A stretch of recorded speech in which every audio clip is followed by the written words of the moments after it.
Saudari-saudaraku terkasih dalam Tuhan Yesus Kristus, selamat pagi dan berkah dalam.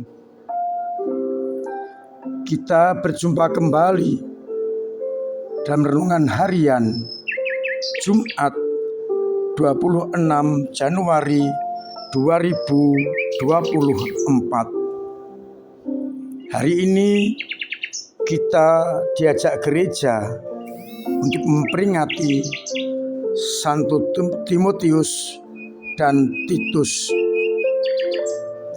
Kedua-duanya adalah rekan kerja Santo Paulus dalam perjalanan pewartaan Injil. Timotius diperkirakan lahir di Listra, sebuah kota kecil di Asia. Ayahnya masih kafir, ibunya beragama Yahudi. Ia bersama ibunya dan neneknya bertobat menjadi Kristen saat Santo Paulus pertama kali mengunjungi Likaonia. Sejak kecil Timotius sudah mengenal kitab suci agama Yahudi dari ibunya, bahkan menjadi bacaan harian. Dan ketika kembali Paulus ke Listra, Timotius sudah menjadi pemuda yang aktif dan saleh, dan kemudian ikut menemani Paulus dalam perjalanannya. Ia terkenal sebagai orang yang sungguh dekat dengan Paulus.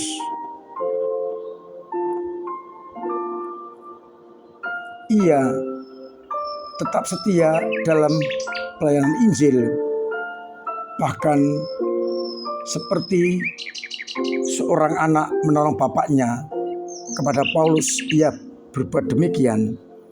Ia sangat dicintai oleh Santo Paulus. Ketika Paulus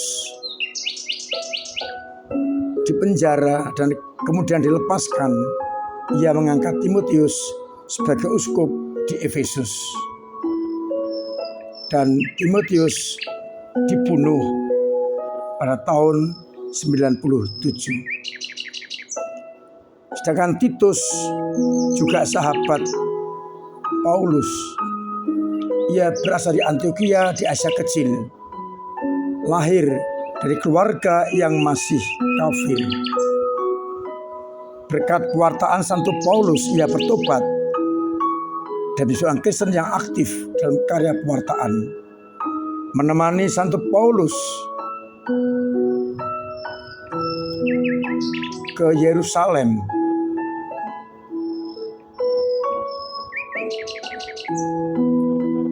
dalam rangka untuk menghadiri konsili mengenai hukum Musa. Ia 2 kali ke Korintus untuk menasihati orang-orang Kristen di sana dengan menyelesaikan beberapa masalah yang ada. Karena jasa-jasanya itulah, maka Titus diangkat menjadi uskup di Kreta. Ia berharap Titus melanjutkan karya pertusan di Kreta. Akhirnya ia meninggal di Kreta.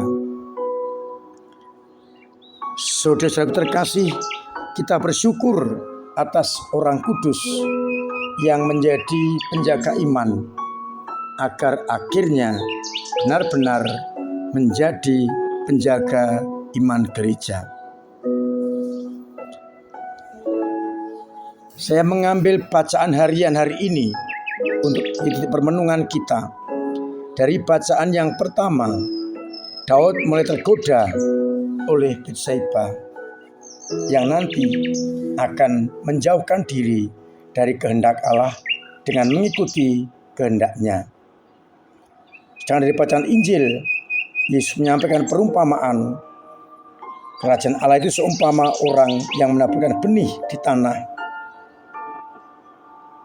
Pada malam hari ia tidur dan siang hari ia bangun. dan benih itu pun mengeluarkan tunas, dan akhirnya tunas itu menjadi tanaman. Bagaimana terjadinya? Orang tidak mengerti. Apabila tunas mulai menjadi pohon, mengeluarkan buah dan siap dipanen, orang akan memanennya, tetapi mereka tidak mengerti bagaimana prosesnya itu. Yang diketahui adalah menanam dan akhirnya menghasilkan buah. Bagaimana prosesnya, tumbuhnya, mulai ada bulir-bulir dan sebagainya, tidak diketahui. Tapi yang pasti mereka mengerti, menerima hasilnya, yakni buah dari pohon itu. Saudara-saudaraku terkasih,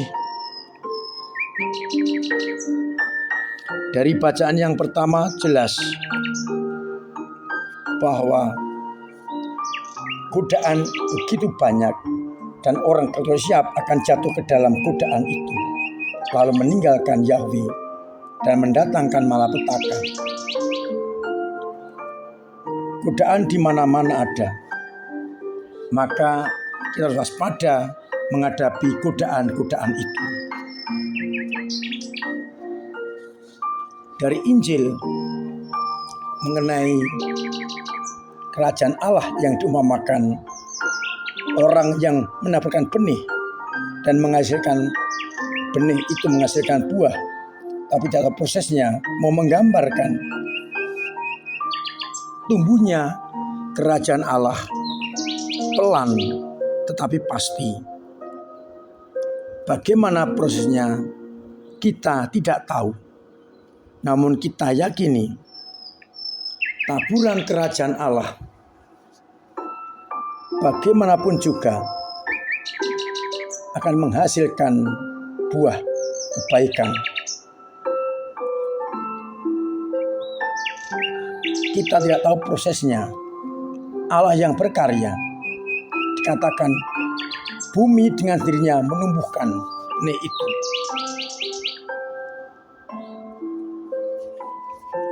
Kita hanya dapat menerima hasilnya, hasil kerajaan Allah itu. Oleh karena itu kita diajak untuk meyakini taburan kerajaan Allah, meskipun tidak bisa kita lihat dengan mata telanjang, namun kita yakini pasti akan menjadi pohon yang berbuah, berguna untuk banyak orang.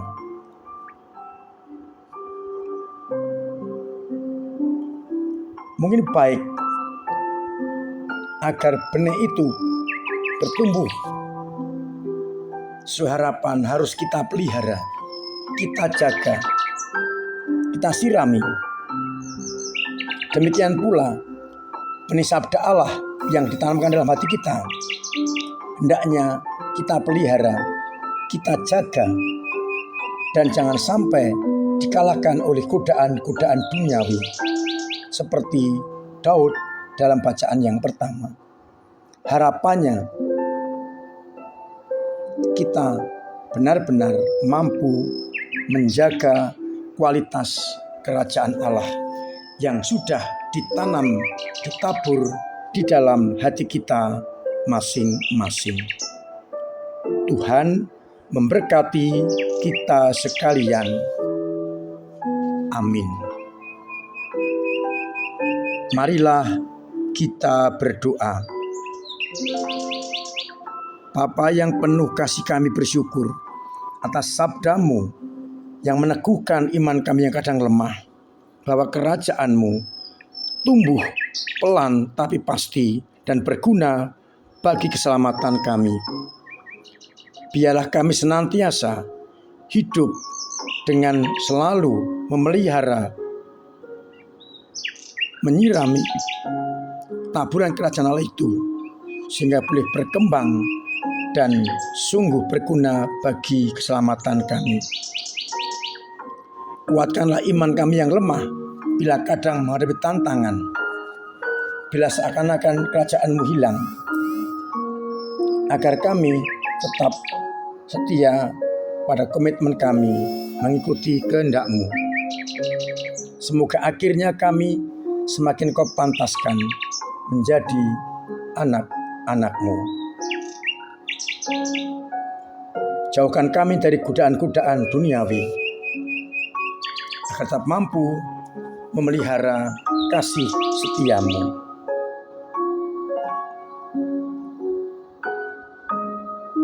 Semoga umat-Mu yang sakit Engkau kuatkan, Engkau beri kesehatan, Engkau bangkitkan kembali mereka yang jatuh ketika menghadapi tantangan-tantangan, dan semoga kami sungguh mampu untuk menjaga kerajaan-Mu. Semoga yang beban berat Engkau ringankan, yang punya persoalan Engkau bantu menguraikan, yang punya kesulitan ekonomi Engkau bantu lewat samanya, agar akhirnya kami sungguh-sungguh merasakan cinta kasih-Mu. Untuk itu, sertai kami ya Bapa, dengan berkat-Mu sendiri, Bapa dan Putra dan Roh Kudus. Amin. Saudara-saudaraku terkasih, tetap saya ingatkan, saya wajibkan untuk menjaga protokol kesehatan agar akhirnya kita terbebas dari virus corona dan mendapatkan keselamatan. Biarlah dengan demikian kita juga mampu menjaga kesehatan dan keselamatan sesama kita. Saya juga mengingatkan agar kita memiliki pola hidup sehat yang sungguh kita perlukan untuk melawan segala mara bahaya. Semoga akhirnya kita mengalami sukacita abadi.